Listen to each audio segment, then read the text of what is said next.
प्रिय छात्रों, एनआईओएस के स्टूडियो में डीएलएड के इस प्रोग्राम में मैं आप सभी का स्वागत करता हूं। मैं डॉक्टर अमित गौतम आज की इस परिचर्चा में आपके साथ विज्ञान में निदानात्मक परीक्षण और उसके उपचार पर बात करेंगे। सबसे पहले हम ये जानने की कोशिश करते हैं कि निदानात्मक परीक्षण है क्या। हम कह सकते हैं कि शैक्षिक मापन तभी महत्वपूर्ण समझा जाता है जब उपलब्धि परीक्षा के बाद कमज़ोर छात्रों को निदानात्मक परीक्षा भी दी जाए, जिससे उनकी अधिगम कठिनाइयों के कारणों की जानकारी हो सके। हम कह सकते हैं कि नैदानिक परीक्षा वह परीक्षा होती है जो इस बात का निदान करती है कि बालक किन परिस्थितियों में गलती करते हैं, उनकी त्रुटि या गलती किस प्रकार की है और गलती करने के कारण क्या हैं। इस प्रकार जब नैदानिक परीक्षाएं भी एक प्रकार से उपलब्धि परीक्षाएं ही होती हैं, जबकि उनका उद्देश्य बालकों की गलतियों का पता लगाना होता है। नैदानिक परीक्षाओं का मुख्य उद्देश्य छात्रों की विज्ञान संबंधी कठिनाइयों एवं कमजोरियों का पता लगाना है। मूलतः निदान शब्द का प्रयोग चिकित्सा विज्ञान में रोगी का इलाज करने से पूर्व उसके लक्षणों का पता लगाने के लिए किया जाता है। हम कह सकते हैं कि जो निदान शब्द है मूलतः चिकित्सा क्षेत्र से जुड़ा है।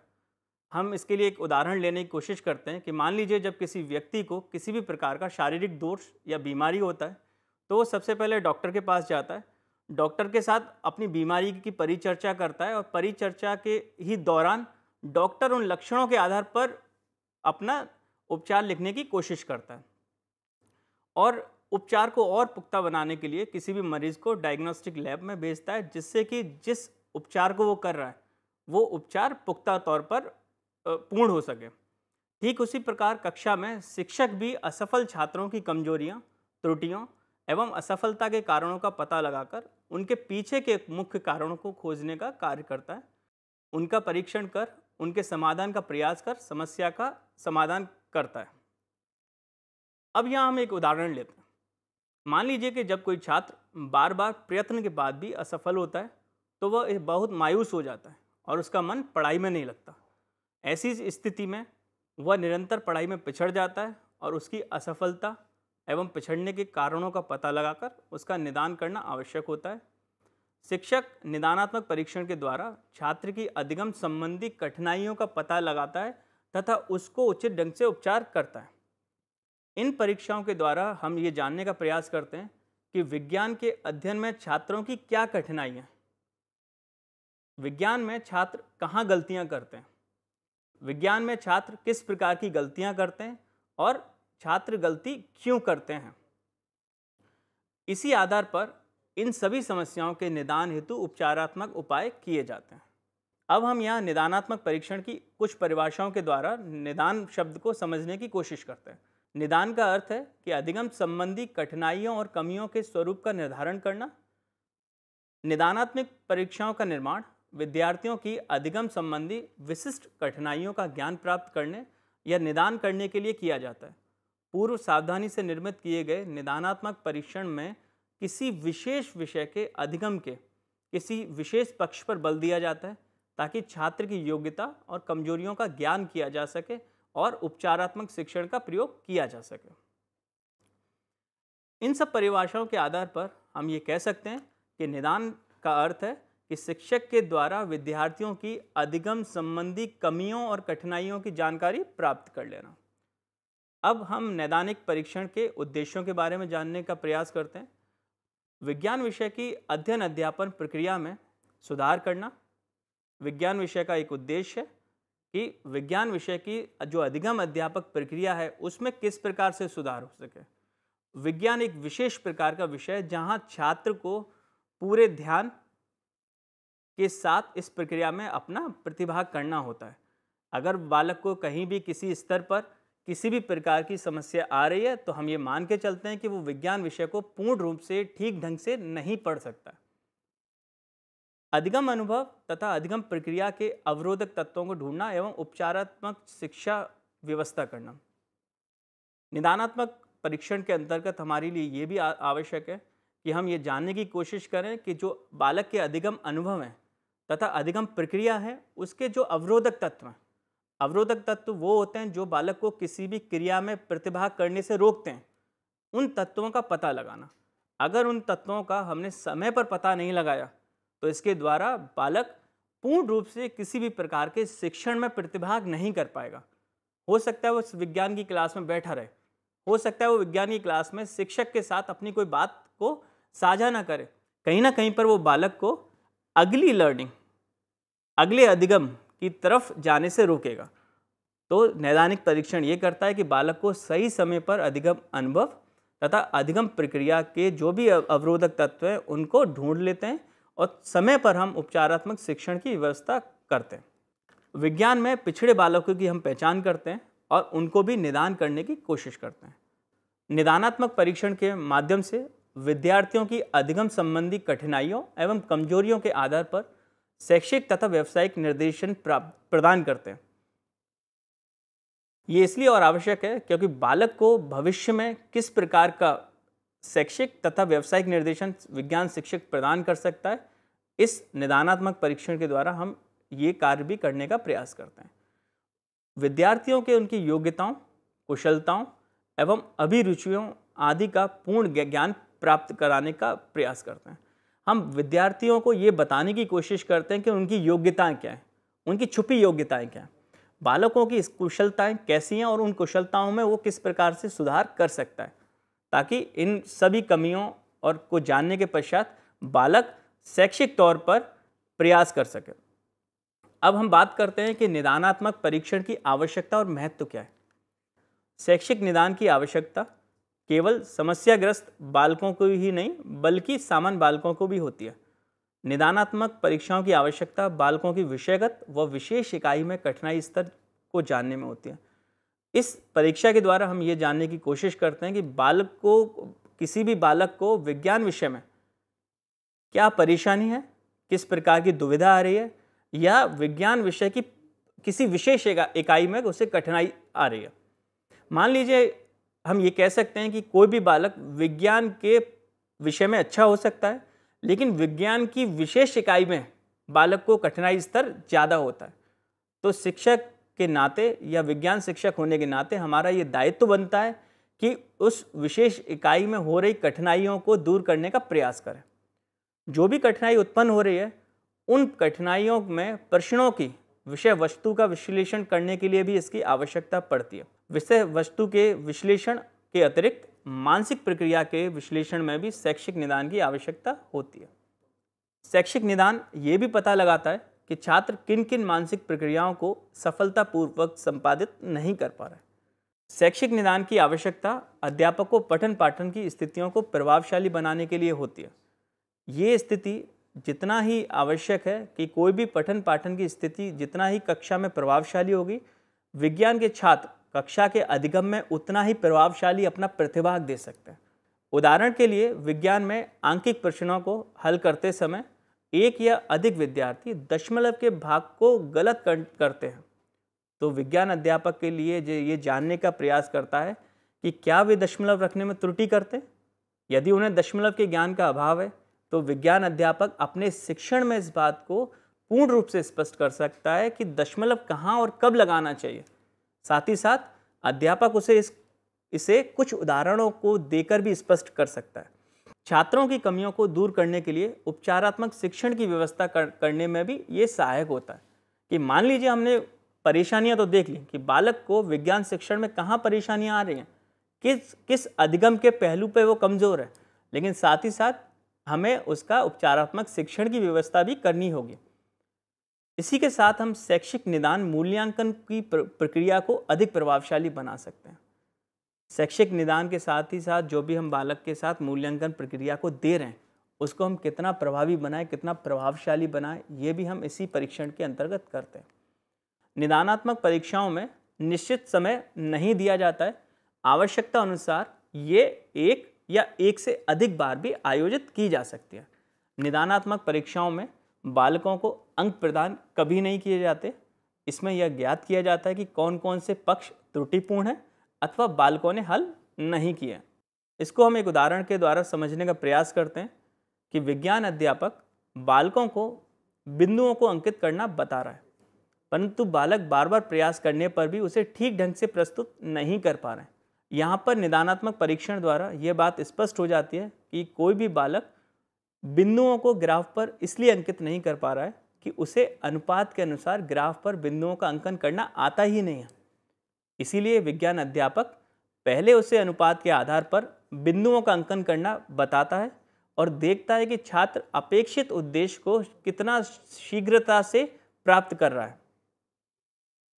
हम इन सब की बातों के आधार पर ये निष्कर्ष के तौर पर कह सकते हैं कि विज्ञान शिक्षण में निदानात्मक परीक्षण का बहुत बड़ा महत्व है। यह प्रक्रिया अध्यापक और शिक्षार्थी दोनों को ही परिश्रम और समय को व्यर्थ होने से बचाती है तथा विज्ञान के उद्देश्यों को प्राप्ति करने में सहायता प्रदान करती है। अब हम बात करते हैं कि नैदानिक परीक्षण के उपयोग क्या हैं।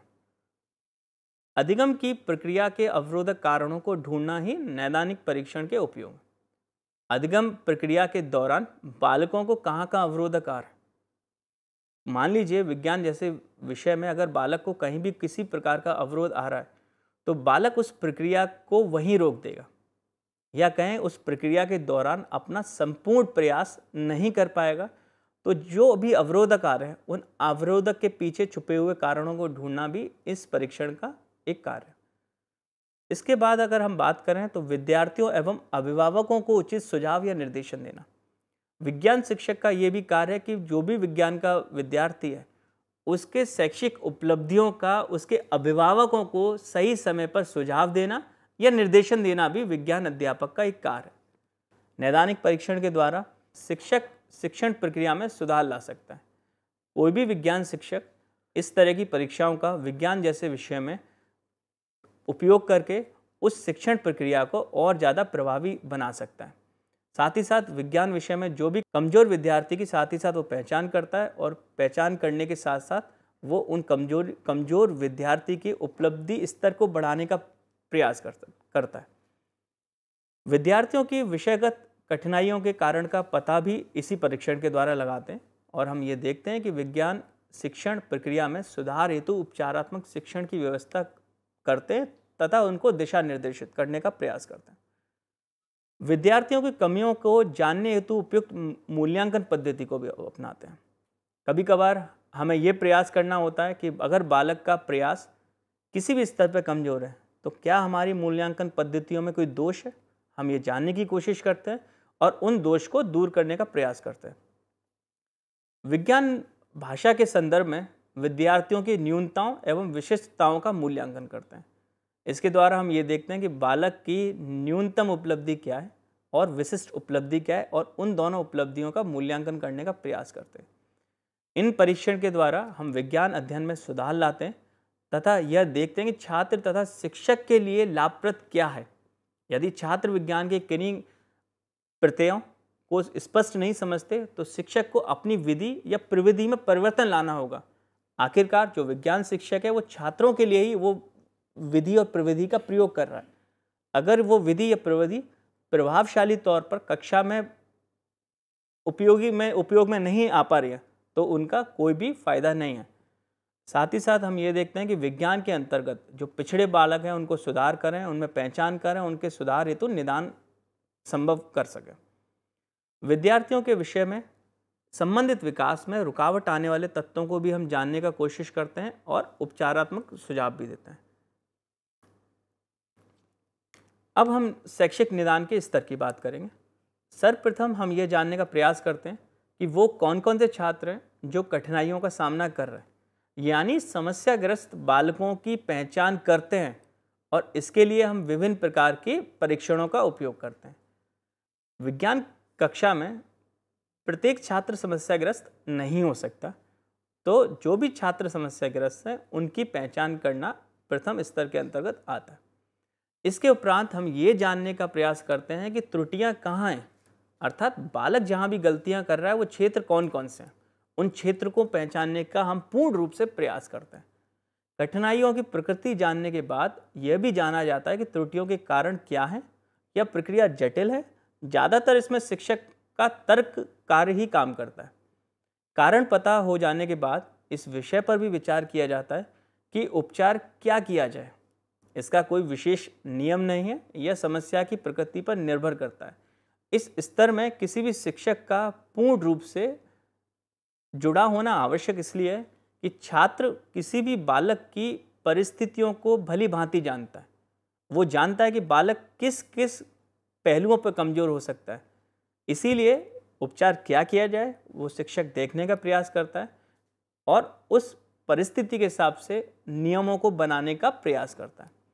उपचार देने के बाद ही यह प्रक्रिया समाप्त नहीं होती, बल्कि इनके परिणामों को ध्यान में रखकर यह भी विचार किया जाता है कि ऐसा क्या किया जाए जिससे ये समस्या दोबारा उत्पन्न ना हो पाए।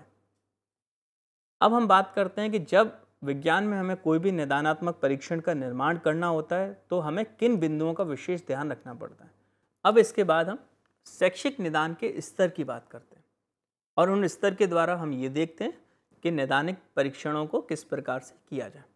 सर्वप्रथम हम ये जानने का प्रयास करते हैं कि वो कौन कौन से छात्र हैं जो कठिनाई का सामना कर रहे हैं, यानी विज्ञान कक्षा में समस्याग्रस्त बालक की पहचान की जाती है।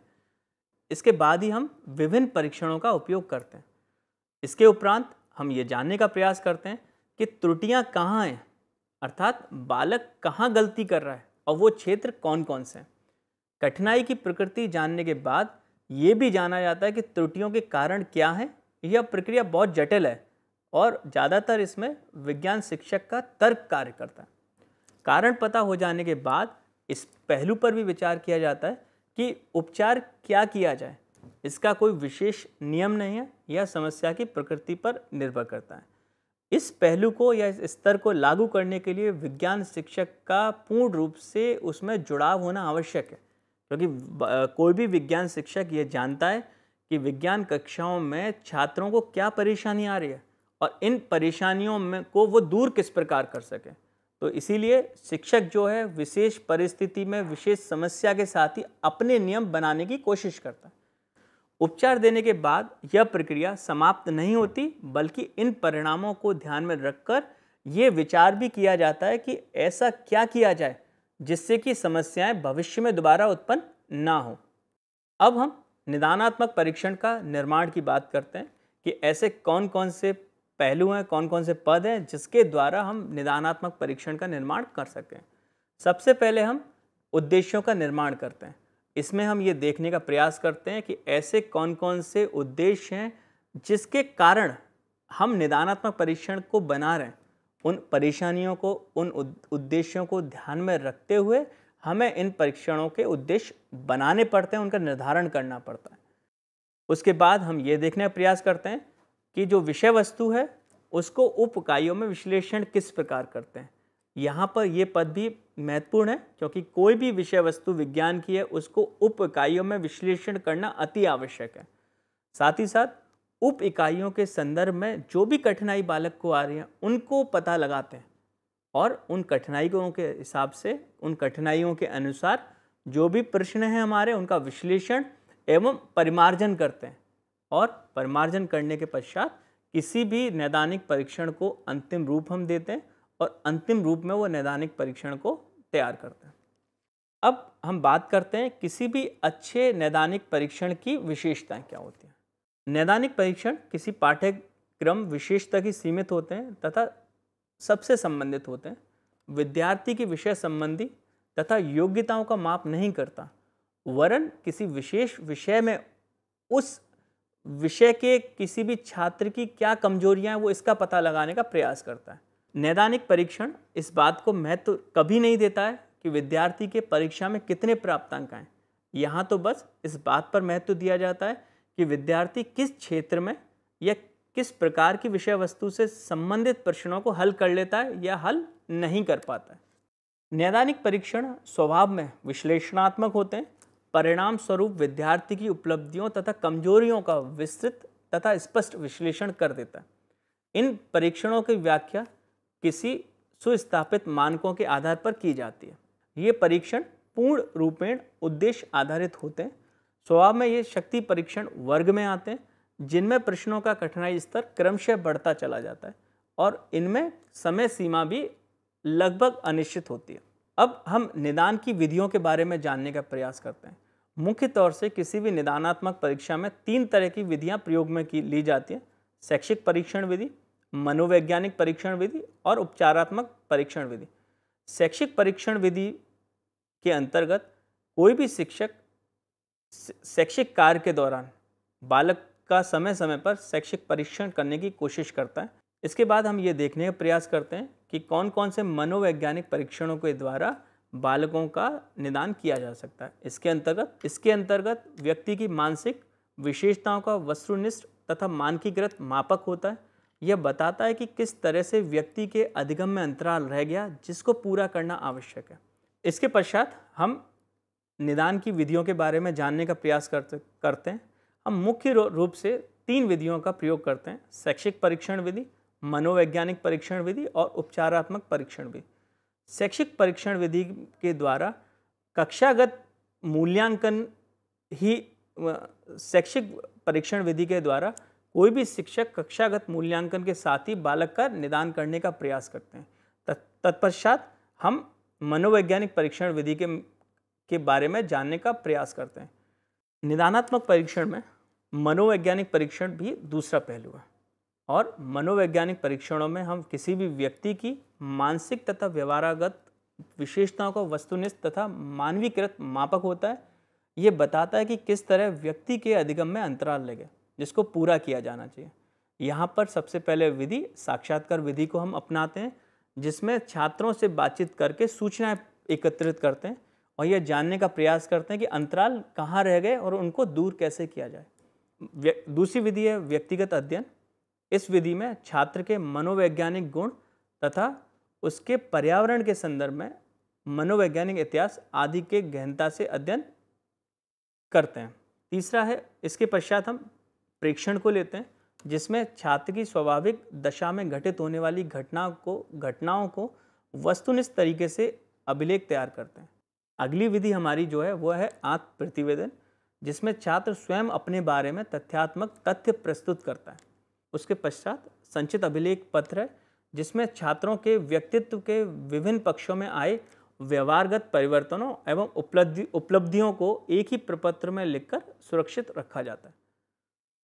तत्पश्चात घटनावृत्त है, जिसमें स्कूल में घटित होने वाली दैनिक घटनाओं का विवरण भी बालकों के व्यवहार में परिवर्तनों को मूल्यांकित करने में सहायता प्रदान करता है।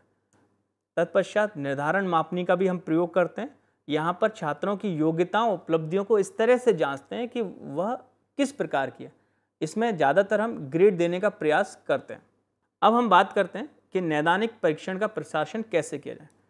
किसी भी विज्ञान शिक्षक का यह सबसे पहला कर्तव्य है कि वह विद्यार्थियों का आत्मविश्वास बढ़ाए और बताए कि यह कार्य अधिगम प्रक्रिया के बढ़ाने के लिए, ना कि सफलता और असफलता पर। इस तरह के प्रयोग को शांत वातावरण में प्रसारित किया जाना चाहिए और विद्यार्थियों को इस प्रक्रिया में बिल्कुल तनाव मुक्त होकर बैठने के लिए बोलना चाहिए। यहाँ पर बालकों को आपस में बातचीत करने नहीं देना चाहिए। यदि किसी विद्यार्थियों को कुछ संदेह है तो वह विद्यार्थी विज्ञान शिक्षक से मदद ले सकता है। इसके लिए कुछ नैदानिक परीक्षणों का हम यहाँ जिक्र करते हैं, जिसमें MS रावत का रसायन विज्ञान परीक्षण आता है। इसके पश्चात हम उपलब्धि और नैदानिक परीक्षणों में अंतर जानने का प्रयास करते हैं। ज़्यादातर छात्रों में ये भ्रम हो जाता है कि ये दोनों परिस्थितियाँ या दोनों परीक्षण एक जैसे हैं। यहाँ पर कुछ बिंदुओं के द्वारा हम उन अंतरों को जानने का प्रयास करते हैं। जो उपलब्धि परीक्षण होते हैं वो उनका मानक राष्ट्रीय स्तर पर स्थापित होता है, लेकिन नैदानिक परीक्षण के मानक स्थापित करना असंभव है, लेकिन बहुत कठिन नहीं है। उपलब्धि परीक्षण के अंतर्गत समय सीमा निश्चित होती है, जबकि नैदानिक परीक्षण के अंतर्गत कोई भी समय सीमा निश्चित नहीं होती। उपलब्धि परीक्षण में निर्धारित अवधि में औपचारिक परीक्षण किया जाता है और नैदानिक परीक्षण में अनौपचारिक परीक्षण किसी भी समय किसी भी स्थान पर हो सकता है। जो हमारे उपलब्धि परीक्षण है उनका विषय हमेशा व्यापक होता है। नैदानिक परीक्षण का विषय हमेशा कौशलों की प्राप्ति तक सीमित रहता है। इन परीक्षणों के मापन के बाद परिणाम घोषित किया जाता है और नैदानिक परीक्षाओं में इन परीक्षणों के पश्चात उपचारात्मक शिक्षण देना अनिवार्य होता है। जो उपलब्धि परीक्षण है यह संपूर्ण पाठ्यक्रम पर आधारित होता है, जबकि नैदानिक परीक्षण किसी भी विषय और उनकी इकाइयों या पाठों पर आधारित होता है। जो हमारा उपलब्धि परीक्षण है उसमें समय शक्ति अधिक मात्रा में लगती है, जबकि नैदानिक परीक्षण में समय शक्ति कम मात्रा में लगती है। उपलब्धि परीक्षण के दौरान इन परीक्षणों के बाद अंकन और मापन किया जाता है, जबकि नैदानिक परीक्षण में ये जांचने का प्रयास करते हैं कि बालक को कठिनाई कहाँ है, उनके कारणों का पता लगाने का प्रयास करते हैं और उनको दूर करने के लिए योजना बनाई जाती है। तो छात्रों, आज हमने विज्ञान विषय में निदानात्मक परीक्षण के बारे में जाना। उनको ये जाना कि नैदानिक परीक्षण के उद्देश्य क्या हैं, उनका महत्व क्या है, विज्ञान की कक्षाओं में निदानात्मक परीक्षाओं का किस प्रकार से उपयोग किया जाए, जिससे कि छात्रों की जो कठिनाई स्तर है उसको कम से कम हम प्रयोग कर सकते हैं। आज की इस परिचर्चा को हम यहीं विराम देते हैं। आगे किसी और प्रोग्राम में आपसे फिर मुलाकात होगी। नमस्कार।